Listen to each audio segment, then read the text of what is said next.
Hi, everyone. This is Andy from the Million Cat Challenge team. I want to thank you so much for taking time out of your busy day to join this webinar. We're lucky today to have with us Karen Green, Executive Director of Cat Adoption Team. Before we begin, we would like to thank Maddie's Fund for hosting this webinar and for making the Million Cat Challenge possible through their generosity.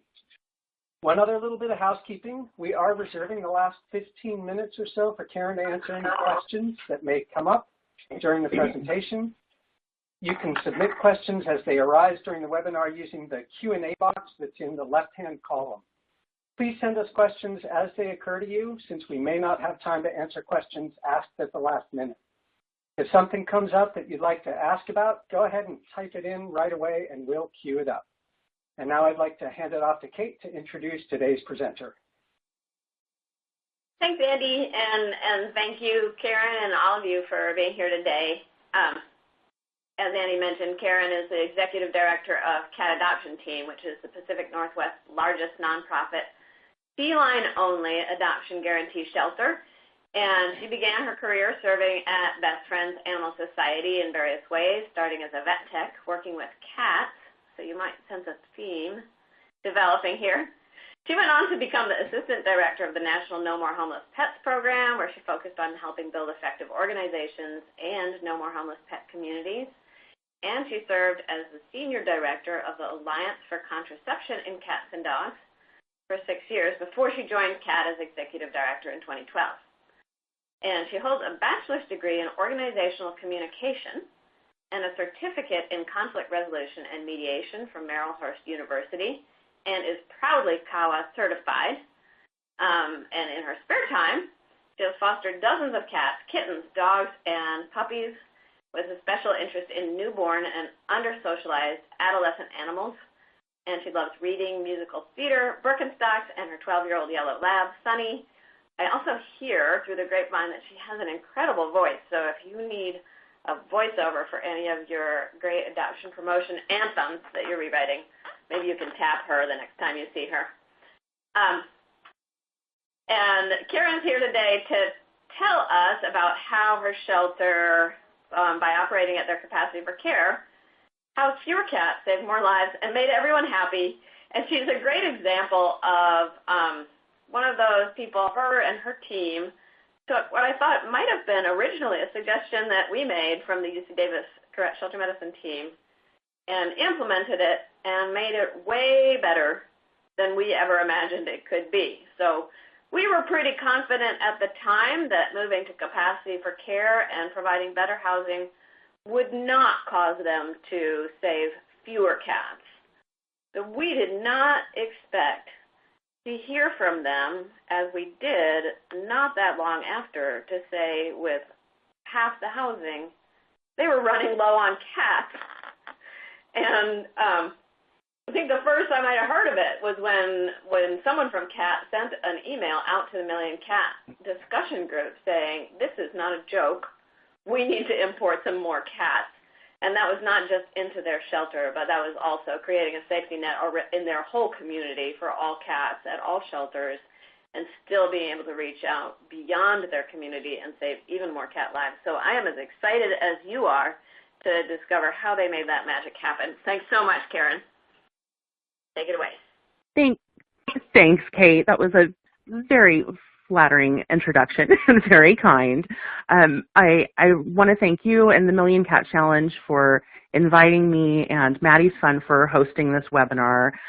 I also want to thank you and Cindy Karsten and Nay Wagner and others at UC Davis for helping CAT make the move to capacity for care, which was called adoption-driven capacity when we made that transition. So if I call it that during this presentation, I'm talking about capacity for care. So please be forgiving with me, everyone, if you hear me call it that. That's what I mean. Okay, so I'm going to briefly run through what our agenda is going to be today. I'm going to tell you all a little bit about Cat Adoption Team in our community, and then mostly we're going to be talking about our journey to capacity for care. So how we got interested and learned more about it, how we addressed concerns from our stakeholders, what the process really looks like, so what the different steps were and how we planned it, including how we paid for the changes that we made. And then what were the results, the impact on our cats, on our operations, and on our people, which I think was the biggest area where we had changes that I at least really wasn't expecting. And then I'll tell you a little bit about where things are today, and then we'll have time for some Q&A. And just as another reminder, please make sure to get your questions in early as you think of them. We'll have the best chance of being able to get them answered if you get them in as early as possible. All right. Excuse me, I have allergies, so I apologize in advance for how much I might be clearing my throat or sniffling. So Cat Adoption Team was founded in 1998.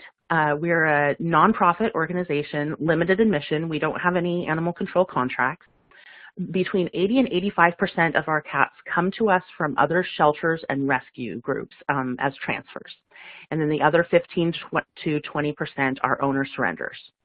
Our shelter is located in Sherwood, Oregon, which is just outside of Portland, and it's part of the Portland metro area. And we also have cats available for adoption in 8 off-site adoption centers. We did about 3,200 adoptions last year. CAT was also a founding partner of the Animal Shelter Alliance of Portland in 2006, which is a coalition of the major animal welfare organizations and shelters and the Veterinary Medical Association in the Portland metro area.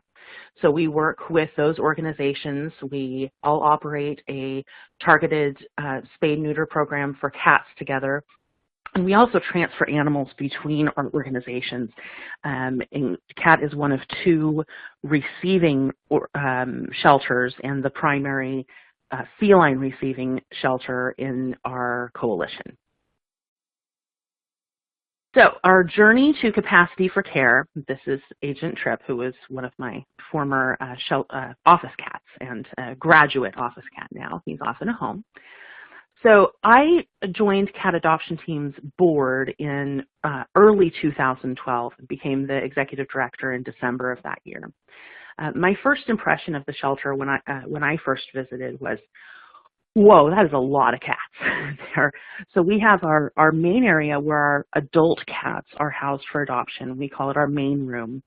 And there were just so many cats. We had rolling packs, a rolling pack of kennels right as you went upstairs, and it was really overwhelming. And we would hear people, leaving without prospective adopters who had come in who left without cats, saying there are just so many, it's hard to choose. And our staff and volunteers were really overwhelmed with basic caregiving for all of those cats. So between about 2011 and 2013, we were averaging about 100 adult cats in the shelter at any time during those years. It was actually quite a bit more than that even in the years before that when we weren't managing admissions. So I'm just going to throw in a little plug for managed admissions while I'm here. But since that's not our primary topic, I'll move on. The other thing that was really striking was and challenging was that we had cats living in kennels for months or sometimes even years, which was really not humane or appropriate for the cats and led to deteriorating health and behavior in those cats. So we measure a long-term resident for us as a cat who's been with us for over 90 days. Between 2011 and 2013, we were averaging 41 long-term residents at any time, which means that over 40% of our adult cats had been with us for over 3 months.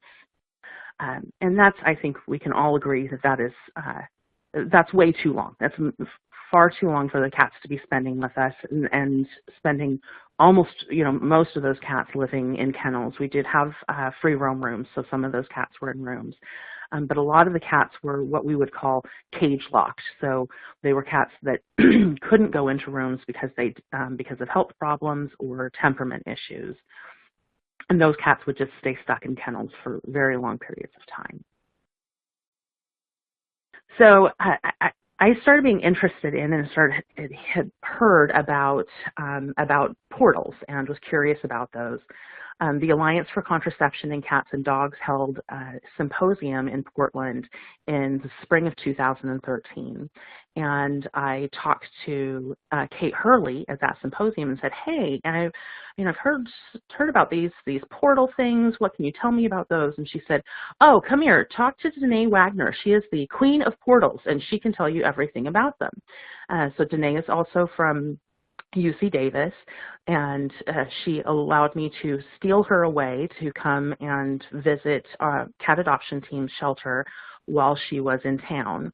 And she said, oh yeah, this is too many cats and you should definitely put portals in here. And she also talked to us a little bit about fast tracking, creating fast tracking systems, which I'll talk a little bit more about in a minute. Our volunteer manager was able to join us for the tour that Danae came on with us. And that was really helpful and kind of things kept moving from there. Dr. Cindy Karsten from UC Davis came and did a presentation for our coalition, the Animal Shelter Alliance of Portland, in 2013.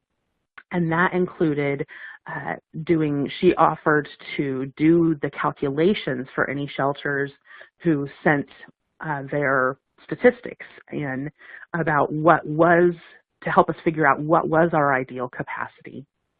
And so we did that, and also talked about fast tracking. Our director of operations and our volunteer manager both attended that presentation, and I did. Many members of our coalition were there as well. So things just kind of kept progressing. And during all this time, we kept doing a lot more research into adoption-driven capacity, fast tracking, looking at length of stay. UC Davis and ASPCA Pro were both really great resources during that time.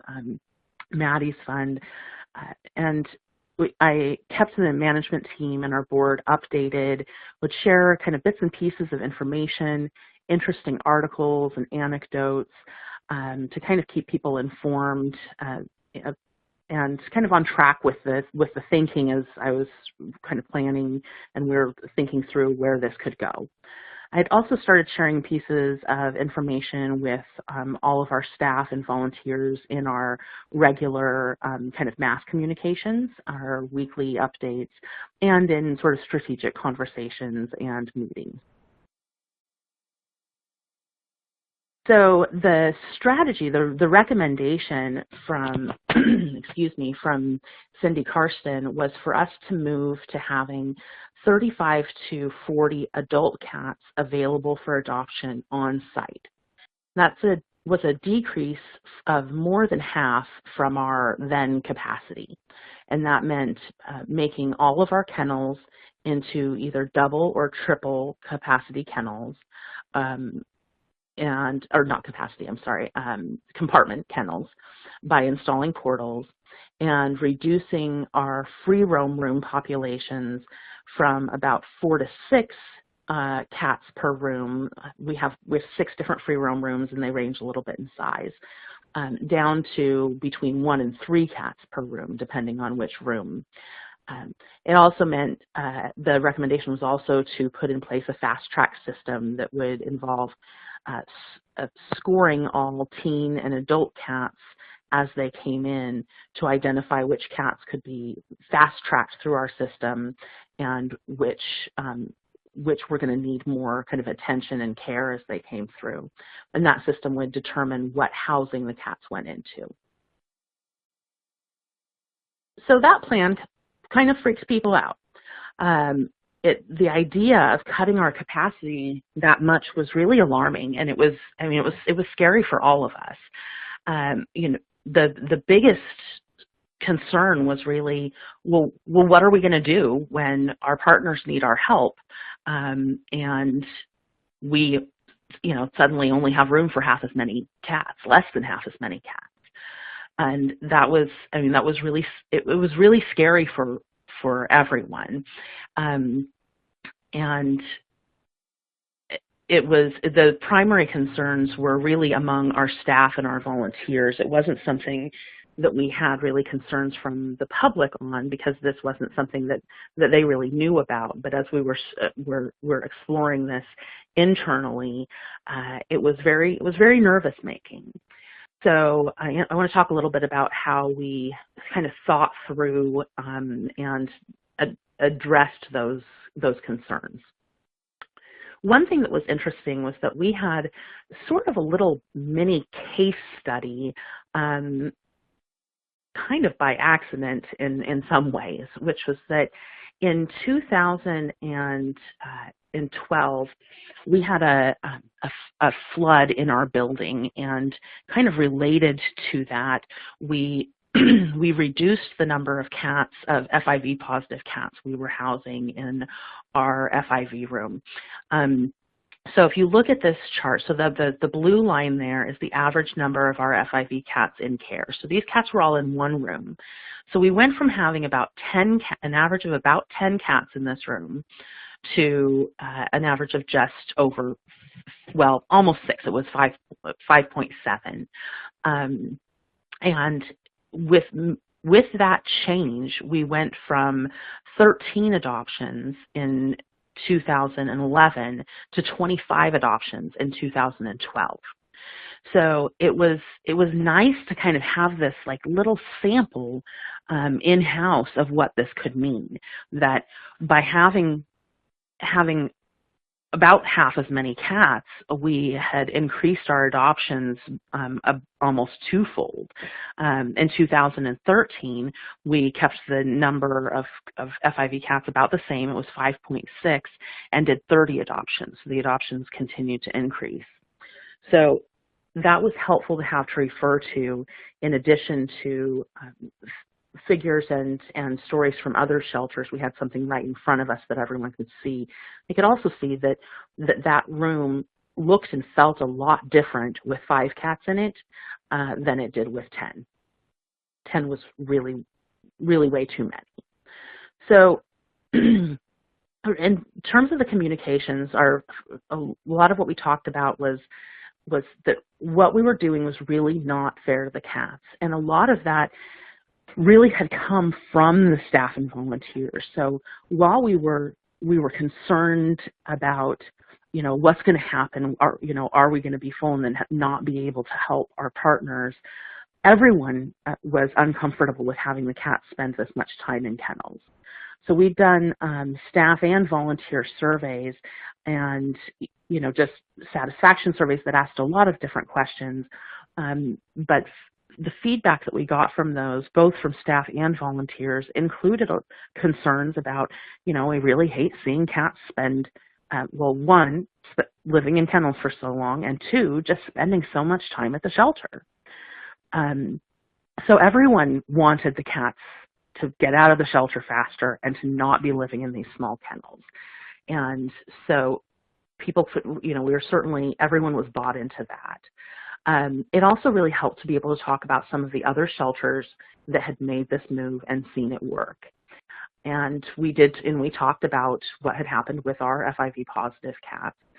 And frankly, it also helps to have, we always had the backup of saying, hey, you know what, if it's really a disaster and we're really desperate, we could close the portals and bring in more cats if we had to.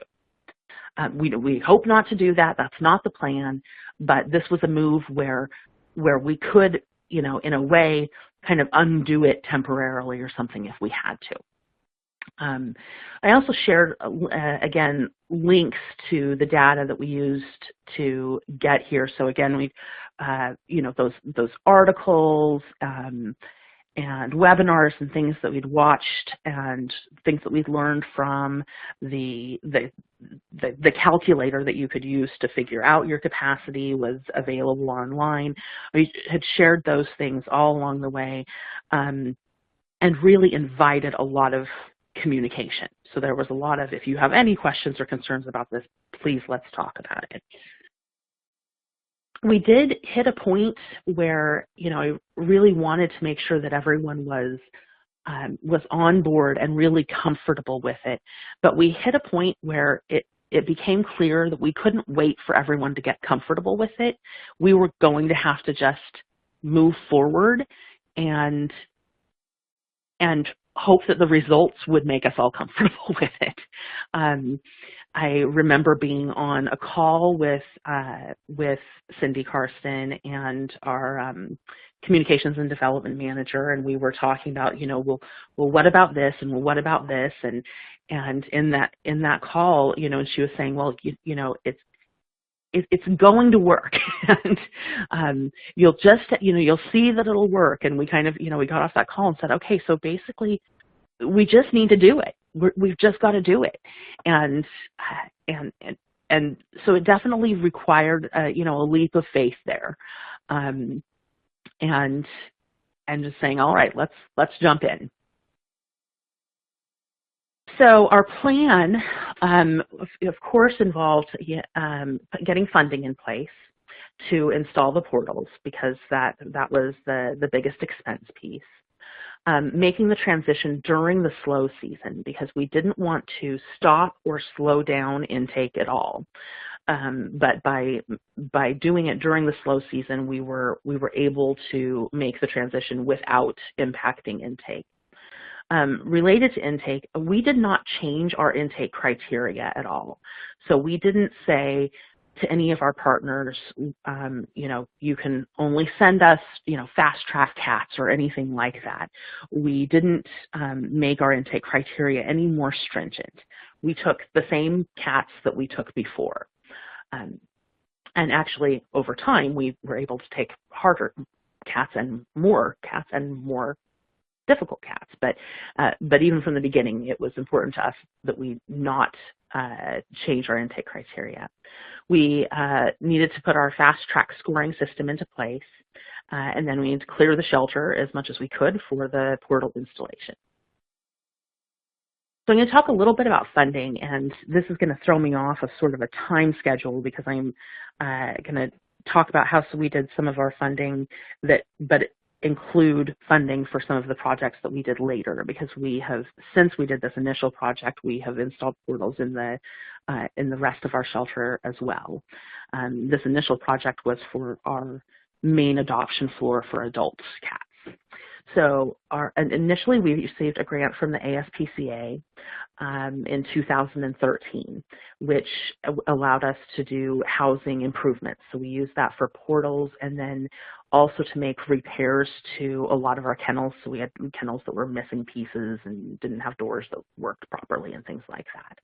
We're really grateful to them for that help. That was the main gift that got us started on this project. Our most recent portaling project was paid for by a grant from an innovation grant from Maddie's Fund, which was fabulous. That's allowed us to finish portaling all of our remaining single compartment kennels in our building. So these are kind of the bookend funding right here for our portal projects. We also did direct mail appeal for portals, and we were not sure how this was going to go. This is very different than any direct mail appeal we've done before. Usually they're really focused on, this cat came in and was sick and in terrible shape, and please help us help more cats like this. This was very focused. This was, help us get cats out of cages and twice as fast. And each portal is going to cost $171. Will you fund a portal? And this appeal was made almost 3 times what the next 2 Q1 appeals have made. It basically has outperformed almost every quarter Q1 appeal that we have ever had. And our average gift for that appeal was $90 versus $60. We had a lot of people who sent in gifts of $171. So it was very effective. People were we're really moved, I think, and motivated to support the cats doing this. And I've had many donors who I've talked to, close to that time and even years later, who've said, "Oh yeah, we funded one of those portals," that really connected to that. So I'd encourage you, if you're looking at doing a project like this, to really engage your donors with it. They want to help your cats be happier and healthier in the shelter too.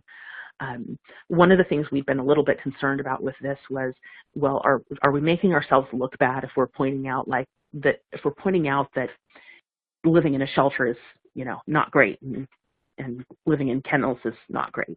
But we were able to do it in a way that I think people understood that. They all know that. No one wants cats to live in shelters, but they get that the point is to get them back out of there and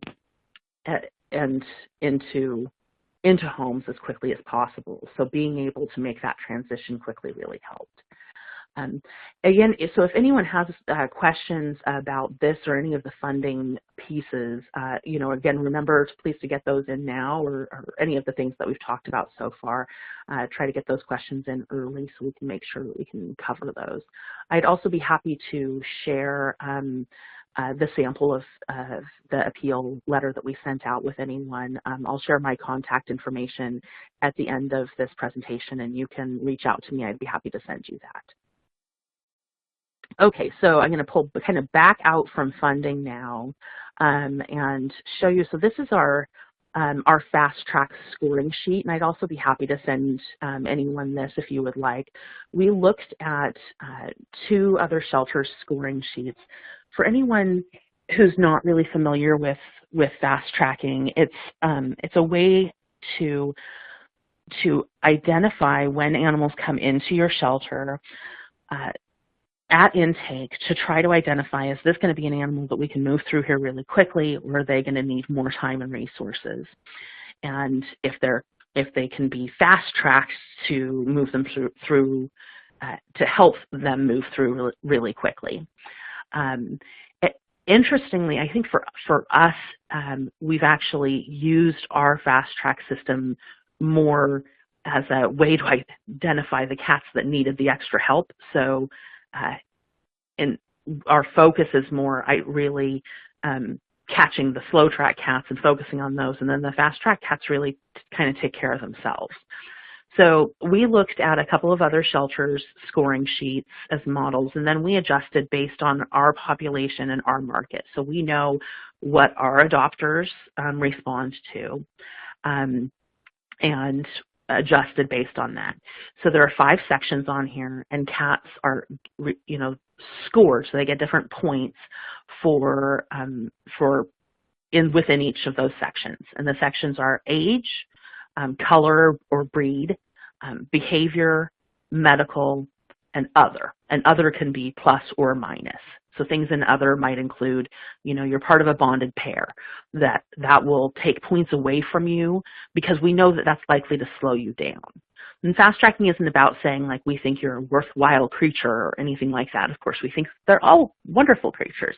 It's just about identifying, are you someone who's likely to be here with us longer, or are you likely to be sailing through here pretty fast? Our fast track cats go into double compartment kennels. Our medium, slow, and slow track cats and our exceptional owner candidate cats, which are the very low scoring cats, they all go directly into triple compartment housing. So we just recognize if you're likely to be here longer, we want to give you bigger housing right from the beginning. And they're also they're going to get put on a behavior plan if they need it. They're going to get put on a special medical plan if they need it. We want to identify them from the get-go and give them what they need immediately. The fast track cats do not go into triple compartment housing or any other special housing.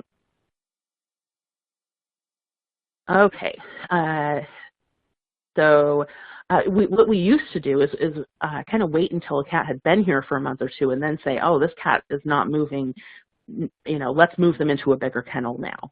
Let's move, let's give them more stuff in their kennel. Let's look at doing more for them. But now those cats are getting what they need from day one. Because really we know, for the most part, when those cats come in, right? Most of us can, if we think through it, we can identify those cats. We're like, oh, okay, you're 6 years old, you're a short-haired black cat, you're shy, and you're on a special diet.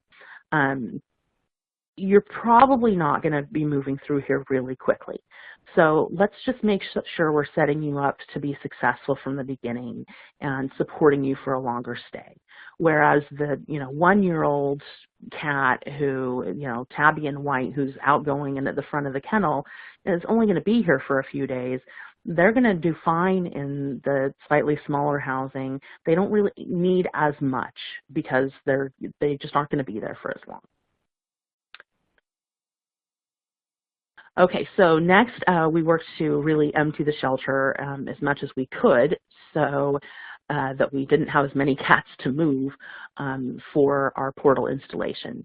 So we did our project in March, which was when our population is naturally already low, and then we did an adoption promotion, our hard hat adoption special, to try to further reduce the population. So we got as many cats out as we could. So we only had, I think, maybe, I don't have the numbers in front of me, but not very many cats that we needed to move out for the portal install. The portal installation was very noisy because it involved cutting holes through our stainless steel kennels. So we had to really empty out the entire upstairs adoption floor. It took about 4 days.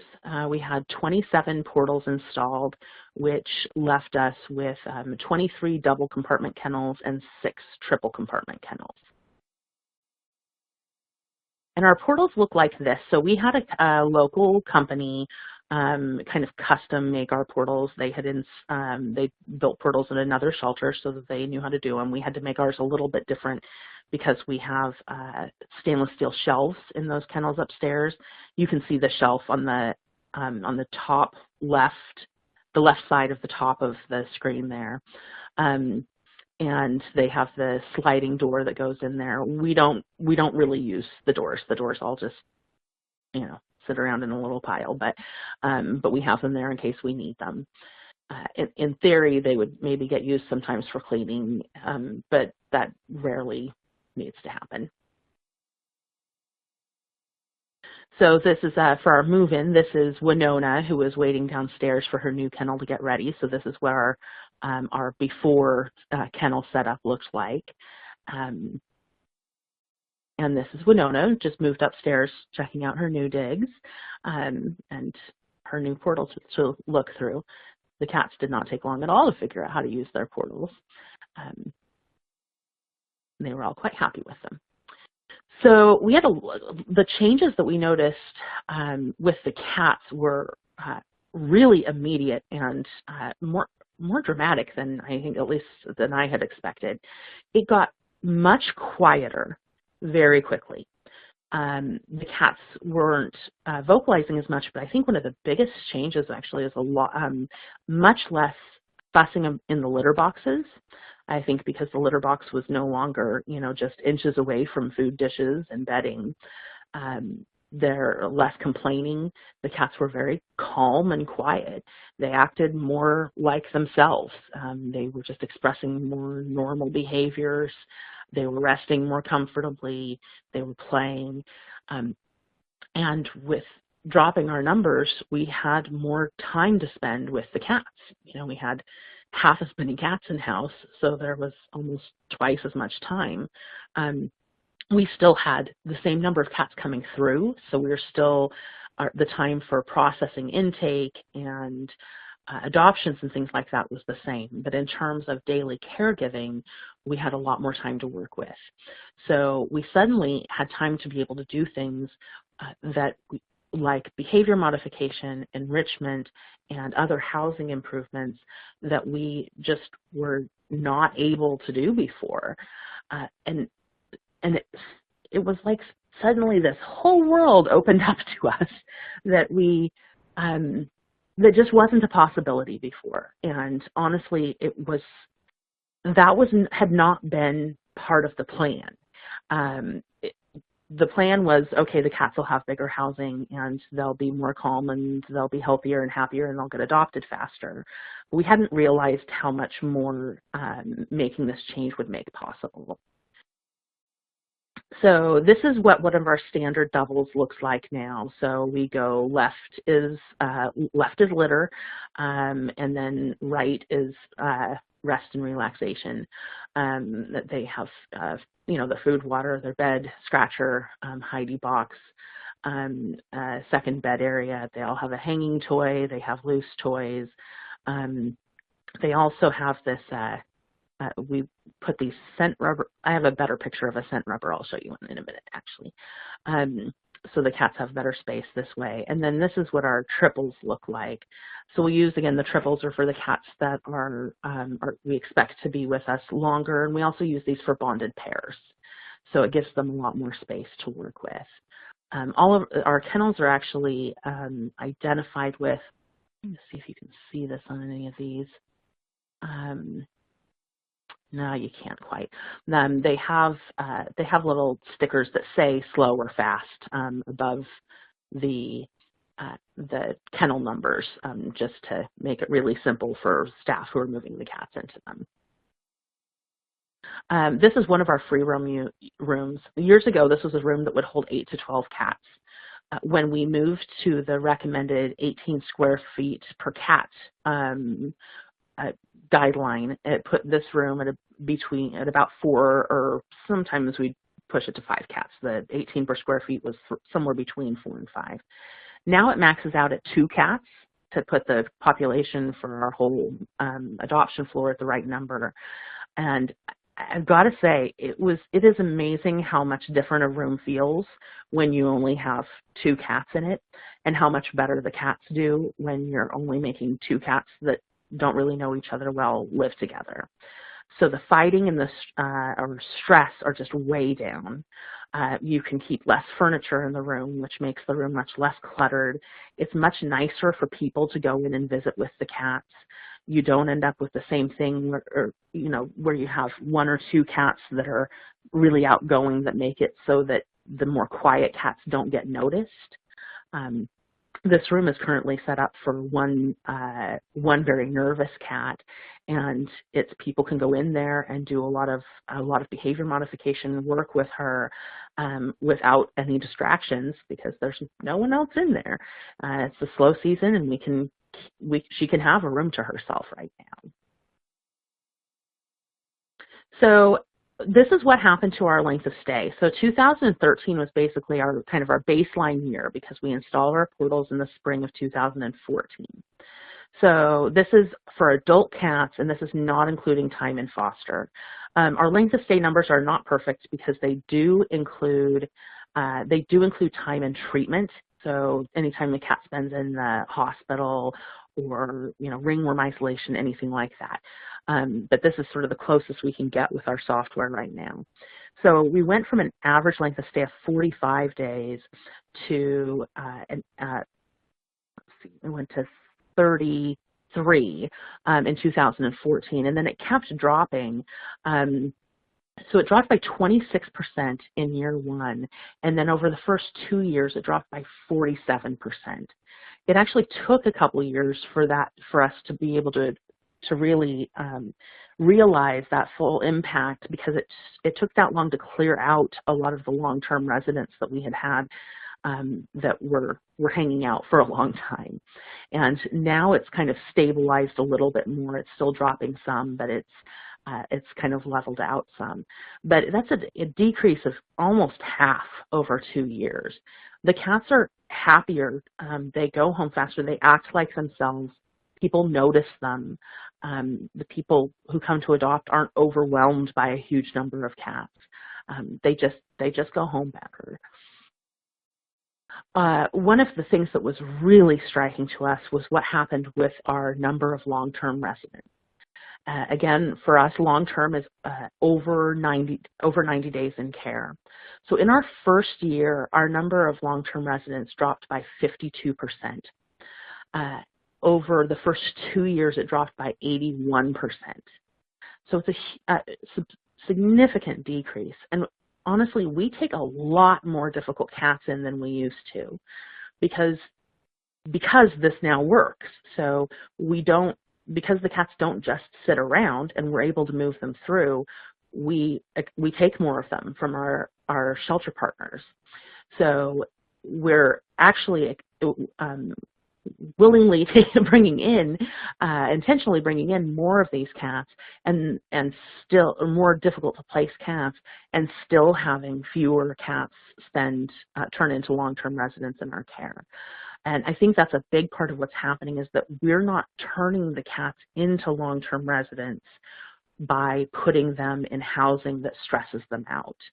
And we're identifying cats that come in that need special care quickly, and giving them that supportive care so that they can be successful. So our adoptions also increased this time. So as the average number of adult residents decreased by 40%, our adult adoption numbers increased by 30%. So the bottom line for a lot of people isn't just, are things nicer for the cats that you have, but did you save more lives? And yes, we did. We saved more lives every year. Our adoption numbers have increased each year. And I want to talk a little bit more about how that all works. So and just looking at this to kind of closely tie this a little bit more together, we're just looking at our adult population numbers. So they've decreased pretty significantly. When you have roughly half as many cats to care for every day, you can do a lot more with your cats. So you can do enrichment. So our cats have a lot more in-kennel enrichment, so a lot more toys, smells, things that we're able to provide for them in their kennels to make their lives more interesting and provide them safe places to hide, because we have time to give them those things and because they have more space for it. But we're also able to provide them with more enrichment outside the kennels. So we have enrichment volunteers and staff that work to do different activities to provide enrichment for the cats. And they're getting enrichment at least 5 days a week outside of what is just provided in their kennels every day. We work really hard to provide a lot of enrichment for our isolation ward cats, especially because their lives are more boring being in isolation. So we use food puzzles, and some of them are, fancier ones that people donate to us, and some of them are, homemade ones like this. A lot of the enrichment stuff that we use makes great things for volunteers to make for us, including things like, Girl Scout groups that might be too young to come and volunteer at the shelter. And we integrate scent and visual and sound and try to really mix things up for the cats. Most of our free roam rooms and our isolation wards have TVs, and we play cat TV for the cats. They have squirrels running around on them or birds flying on them. And some of the cats they ignore them, and some of them fixate on them and will, try to paw at the TV. And some do this and just sit there and lounge and watch the TV like how people might. It's very silly. I know some of you are going to laugh at this, and I don't blame you, but we have some cats that will go out on stroller walks. We had a couple of strollers donated, and for some of our cats that have needs that are harder to meet, we have some volunteers who will take our cats out on stroller walks. Some cats hate it, and some, obviously, if a cat hates it, we don't take them on stroller walks. Some of them love it, and it gives them a little bit more exposure. We have one cat recently who was a very difficult to place cat, and we sent her stroller home with her when she got adopted because she loved her stroller walks so much. We use Feel Away in our excuse me, I'm having a slide issue. There we go. We use Feel Away throughout our shelter to help reduce stress in the cats and help them feel more comfortable. And we also use, this is a photo of a cat using one of the scent rubbers I mentioned to you earlier. So these are made with pipe insulation with felt glued to it. and then we wrap it around the kennel bars, and so the cats can rub their faces on it and get their own pheromones on it and make themselves feel more at home. And then we'll move that with them if they move to another kennel. So we really try to make them comfortable in their space as much as we can. And again, that was just something that we really didn't have the brain space for before, when we were just buried in cats. We have a behavior modification for cats who are shy or easily overstimulated or have aggression issues. We do clicker training and agility. It's very effective. I want to show you a little video of, this is a cat that was in our socialization program. So we're able to do a lot more socialization work with adults, but especially with kittens that come in who are maybe semi-feral kittens and really need the work. And we work with them in foster care, but also we've been able to do more with them in the shelter now. And this is one of our graduates, Baby Bell. Okay, so there we go. Okay, we've also been able to add more in-depth and complex and kind of creative medical management, including some medical approaches to behavior. It looks like I've got a problem with one of the photos that was on here. It's not displaying, but we had, one kitten named Rialta, who had just really chronic diarrhea that was not responding to treatment. And we ended up our vet was able to try a number of different diets with her, including, a raw diet, which is not something that we, normally would do, but we were really pulling out all the stops and looking for something that would be successful with her. Ended up with her on a special limited ingredient diet, and she eventually put on weight and her diarrhea cleared up, and she was just adopted a couple of weeks ago. And then this cat in the photo here is Lily. She's on a behavior modification plan. She's on a Calm diet by Royal Canin. They have a diet that's supposed to help with keeping cats calm, and she's wearing a pheromone collar as well to help with. She's the cat who was in the room that I mentioned earlier. Had one cat in it right now who was on a behavior modification program. She was quite a little mess. Swatty, just hiding in the kennel and swatting at everyone, but she's doing really well now, coming out, seeking attention, doing much better. So all medium and slow track cats and exceptional owner candidate cats, if they need them, they get a plan. So we create a plan for that cat. We just say, okay, what do you need? You need behavior modification. We need to look at different housing for you and figure out what that is. And plus anyone on the staff who identifies the cat as needing extra help. So I want to show you this video. This is of a cat named Columbia. So Columbia came in. She was a cat who was, in a kennel, down in her bed, pretty shut down. Did not want to engage at all and would get swatty if you tried to engage with her, but she was just petrified. However, she would respond somewhat to treats. This is her, so she did clicker training. This is our volunteer manager, did clicker training with her. As you can see, she did very well with clicker training. This took a long time to get her to this point, but she responded to it very well, and it was because of the clicker training. I mean, that's what brought her out and got her to the point that she could get adopted.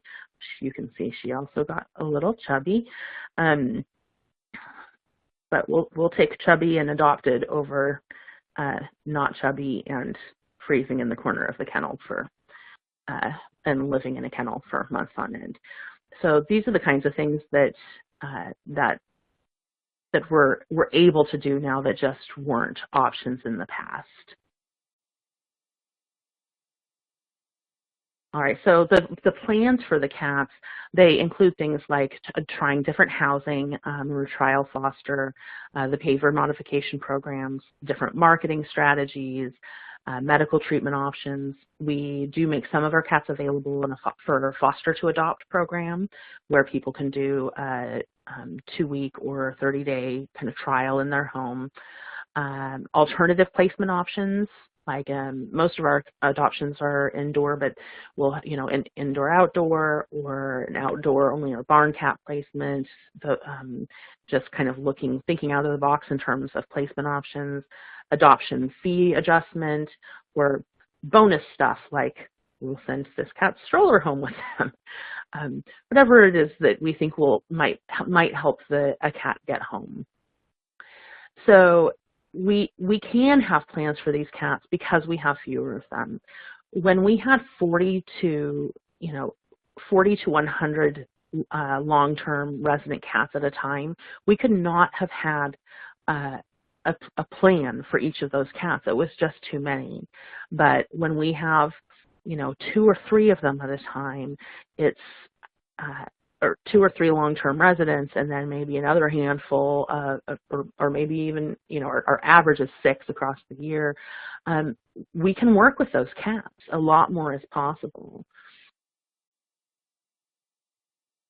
One of the biggest changes, and again, this is one of the things that I think was really surprising to me, was how making this move impacted our staff and volunteers. It was really night and day in terms of the kind of the pride in what we give our cats. They're recognizing just that we can give them good care, that they're not spending all of that time in kennels, and we're able to help them get out. And we're much more willing to take risks with cats. So we're more, I see the staff more confident that we can help, that we can figure something out for a cat. So we're more willing to take a cat that looks like it's going to be a difficult to place cat. I think because there's not that fear that, oh gosh, but if we take this cat, it's going to end up stuck in a kennel for 6 months or a year and a half, because we know we can figure something out for them. And what ends up happening is that we're able to save a lot more lives because of that. And then we're giving all of our cats a lot better care while they're with us. And the people who work with cat and are engaged with cat are happier too. So it's really been an amazing transition for us, across the board. So today, throughout our shelter, we don't have any single compartment kennels except the large ones or those that can't be portaled for some reason. We're giving our cats individualized care, and we're always growing. Our supporters love what we're doing, and beyond funding for the projects of installing portals and improving that housing, they love knowing that we're investing in our cats and giving them that individualized care. It has really engaged them on a different level. Our single compartment kennels look tiny to staff. As soon as we got the initial ones portaled, single compartment kennels started looking bad and wrong to people, and they don't expect the cats to tolerate them. We have reduced across our coalition public intake of cats by over 50% through our spay-neuter programs over the past about 10 years, and our live release rate for cats is up to 93% in the Portland metro area. So our local focus is really on difficult to place cats. So it's really important that we've gotten to the place where we can really give those cats the care that they need and help move them through our shelter. So I really encourage everyone to consider making this move, and I am happy to help anyone who has questions or is wondering about any aspects of it in any way that we can. And I know we have questions now, and I've been talking for too long, so I think we're ready to start taking questions. All right, Karen, thank you so much. That is so inspiring, and it almost sounds too good to be true. But let's take a look at the first question, which I think kind of relates to that. Did your adoptions go up in terms of percentage of cats you took in that year, or in absolute numbers? Well, we are an adoption guarantee shelter, so all of our cats that come to us, unless we have a death or a euthanasia due to a serious illness that can't be treated, those cats get adopted.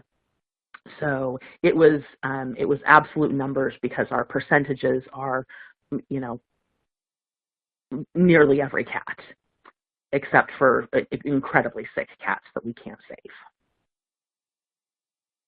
Okay, here's a question about fast tracking. This is from Katie, and she asks, how fast will you fast track spayed neutered kittens?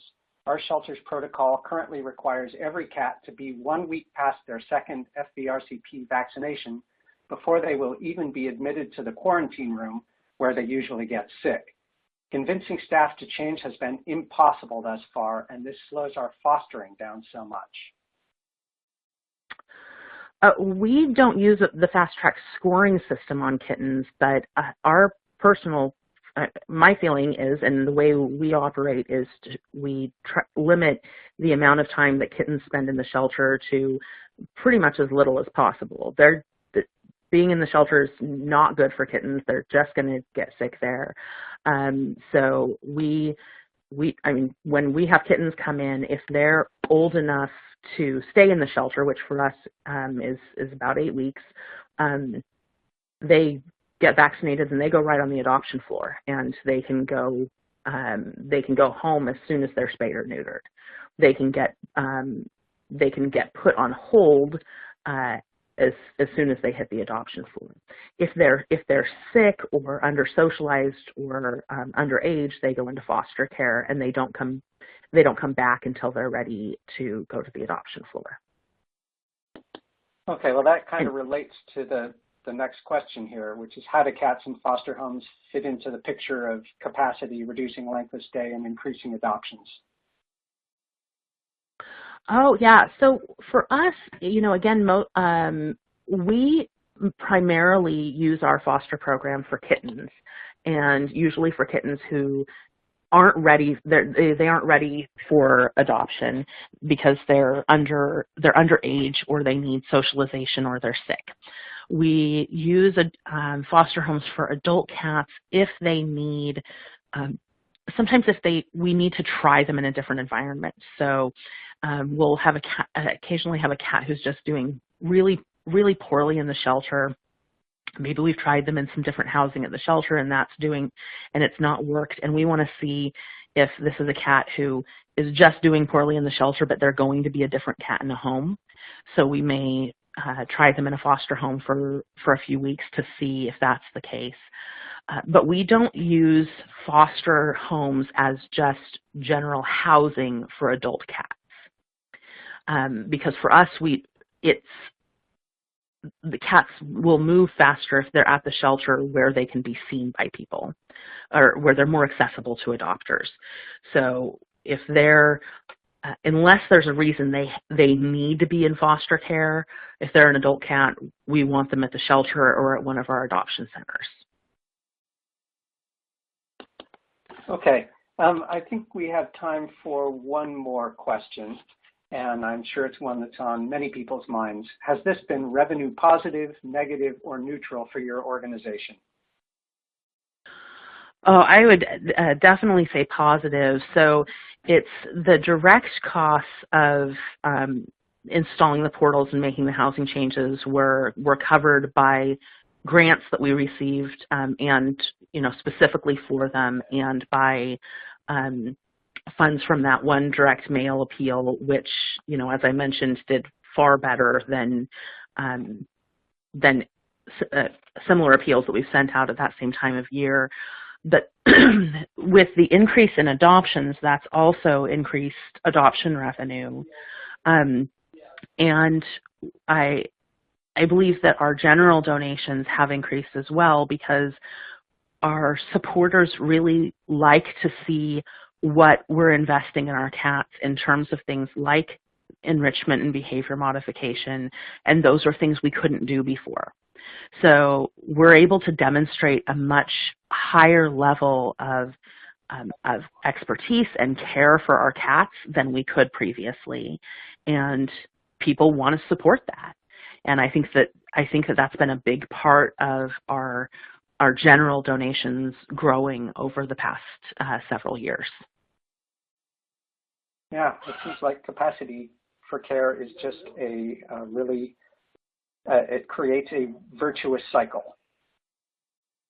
It really has. I mean, it's been part of and connected to so many other pieces of growth at our shelter. It just made a lot of things possible for us. And I really encourage others to look into it. All right. Well, thank you so much, Karen. It looks like we're just about out of time. And I want to say thank you to all our participating shelters. If your shelter isn't already in the Million Cat Challenge and has the desire to save even just one more feline life, we welcome you to join us. To register, visit www.millioncatchallenge.org. If you have any questions, we are always here to help. You can reach us at info@millioncatchallenge.org. Thanks again, Karen, and thanks again, everybody, for taking time out of your busy day to be here, and have a great day.